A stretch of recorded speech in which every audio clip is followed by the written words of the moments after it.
बिस्मिल्लाहिर्रहमानिर्रहीम। अस्सलाम वालेकुम व्यूअर्स, नसीन किचन में आपको वेलकम करती हूँ। मेरी आज की रेसिपी भी बहुत ही मज़ेदार है। जी हाँ व्यूअर्स, बकरा ईद की मुनासबत से ही है और इसका नाम है पिशावरी चरसी मटन कढ़ाई। इसमें मैंने एक कढ़ाई ली है सबसे पहले और इसमें मैंने हाफ़ कप ऑयल ऐड किया और उसके साथ ही इसमें मैंने 1 केजी मटन ऐड किया। व्यूअर्स, इसको अच्छे से हम पहले ऑयल में पकाएँगे ताकि गोश्त के अंदर जो अपना वाटर होता है वो अच्छे से कुक होके ख़त्म हो जाए। इसको हम अच्छे से इसमें मिक्स करेंगे ऑयल में और थोड़ी देर पकाते रहेंगे। व्यूअर्स, ये बहुत ही मज़े की पकती है, आप इसे ज़रूर ट्राई कीजिएगा और बकरा ईद की मुनासबत से इसे आप अपने बनाकर अपने मेहमानों को खिलाएँ, बहुत ही टेस्टी है। और कभी आपका पेशावर जाना हो तो वहाँ पर भी ये आप इसी तरीके से पकता हुआ देख सकते हैं कि इसी तरीके से बनती है और इसको बनाने में कम से कम 1 घंटा तो लग ही जाता है। व्यूअर्स, ये बहुत ही मज़ेदार बनती है, आप इसे ज़रूर ट्राई कीजिएगा। व्यूअर्स, सबसे पहले तो मैंने इसमें गोश्त को ऑयल में पकाया, इसको मैं थोड़ी देर के लिए पकाऊँगी अच्छे से और उसके बाद इसको मैं ढक्कन लगा के थोड़ी देर के लिए छोड़ दूँगी। व्यूअर्स, इस तरह से इसका पानी खुश्क हो जाएगा और जब इसका पानी खुश्क हो जाएगा, तो उसके बाद हम ढक्कन को हटाकर इसमें बाकी की चीज़ें भी ऐड करेंगे। ये देखें व्यूअर्स, अब मैं इसका पानी जो है वो खुश्क हो चुका है और इसमें मैं चर्बी ऐड कर रही हूँ। इसका मेन इंग्रीडिएंट जो है वो चर्बी है। मटन का जितना भी इसमें जो बुनाई होती है, जो पकाया जाता है इसको, वो इसे चर्बी में ही पकाया जाता है। अब मैं इसमें 1 टेबलस्पून नमक ऐड कर रही हूँ ताकि गोश्त हमारा अच्छे से नमक के इसमें मिक्स हो जाए और इसको इसी तरह से हम फ्राई करते चले जाएँगे।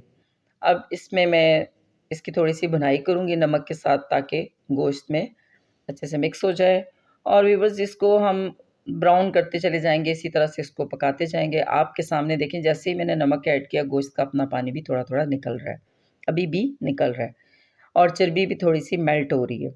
इसी तरह से ये पकता जा अब इसमें मैं गार्लिक पेस्ट ऐड कर रही हूँ, थोड़ा-सा उसमें वाटर भी मैंने मिक्स किया था और इसी तरह से ये मैं वाटर गार्लिक का ही ऐड कर रही हूँ और इसके साथ इसको मैं अच्छे से मिक्स करूँगी। अब मैं ये अदरक का भी इसी तरह से पेस्ट और उसका थोड़ा-सा वाटर ऐड करूँगी और ये इस तरह से इसको अच्छे से मिक्स करेंगे।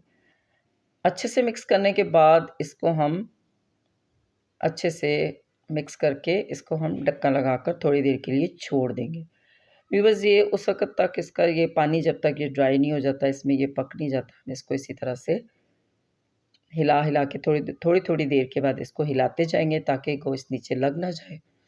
व्यूअर्स, ये बहुत ही मज़े की कढ़ाई बनती है, आप इसे ज़रूर ट्राई कीजिएगा और इसमें इतने मसाले और कुछ भी ऐड नहीं होता, लेकिन फिर भी इसका फ्लेवर बहुत ही मज़े का होता है। अब मैं इसमें ये इस तरह से टमाटर ऐड करूँगी जिनको मैंने इनका ऊपर का वो जो छिलका होता है सख्त सा, वो मैंने उतार दिया है और इसमें थोड़े टमाटर जो है वो ज़्यादा सी मिकदार में ऐड करें ताकि यानी कि इसका जो कलर अच्छा आए कढ़ाई का। तो मैं इसमें ज़्यादा टमाटर ऐड करने जा रही हूँ, तो आप भी इसी तरह से इसमें ज़्यादा टमाटर ऐड करें। हाफ़ केजी, अगर 1 केजी है तो हाफ़ केजी टमाटर ज़रूर ऐड करें क्योंकि टमाटरों में इसने पकना है।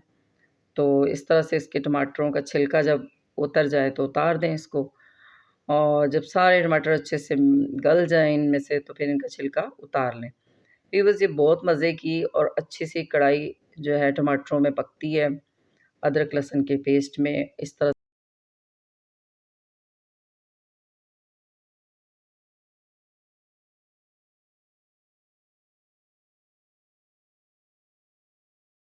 अब इसमें ये इसी तरह से टमाटर जैसे-जैसे पकते जाएँगे, आपके सामने इसका वाटर और निकल रहा है। टमाटरों में से भी आपको पता है, जैसे ही पकते हैं तो उसका वाटर भी बीच में शामिल हो रहा है। तो इस तरह से ये टमाटर के पानी में और अदरक लहसुन के पानी में गोश्त का अपना जो वाटर होता है, उसमें भी इसमें ही ये सारा गोश्त जो है वो पकता चला जाएगा। ये देखें आपके सामने, अब ये टमाटर तकरीबन हमारे सारे डन होने के करीब ही हैं। जैसे-जैसे वो मेल्ट हो रहे हैं, मैं उनके जो छिलके होते हैं ऊपर से वो निकालती जा रही हूँ। व्यूअर्स, इस तरह से आपने भी इसको इसी तरीके से पकाना है और इसमें कोई दूसरा मसाला ऐड नहीं करना और इसको इसी तरह से बस पकाना है अदरक, लहसुन और टमाटरों के पेस्ट में। इस तरह से पकाते चले जाना है इसको। और ये बहुत ही यानी कि आसानी से आप जो है ना इसमें ईज़िली बना लेंगे, लेकिन थोड़ा-सा टाइम लगता है इसको बनाने में।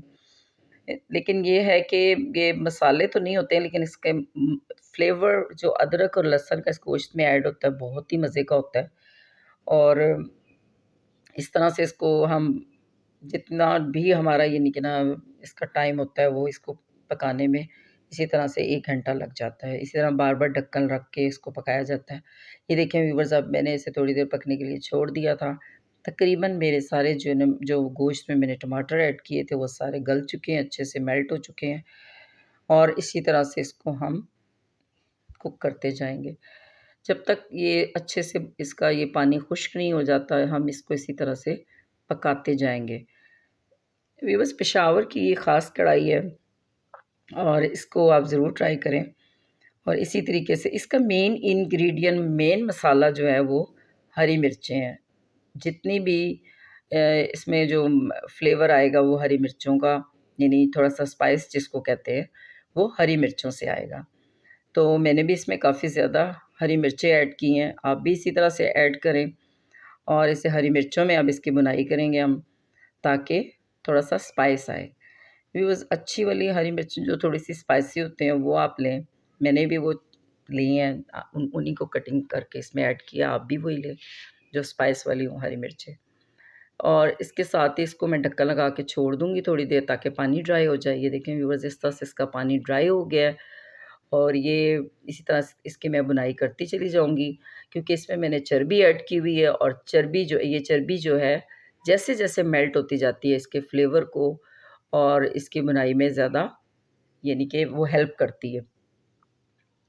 ये इसके फ्लेवर को भी बढ़ाती है और साथ इसकी जो भुनाई है उसमें भी हेल्प करती है। आप यानी इसमें कोई वाटर और नहीं मैं ऐड कर रही, इसी में ही मैं इसकी बुनाई कर रही हूँ।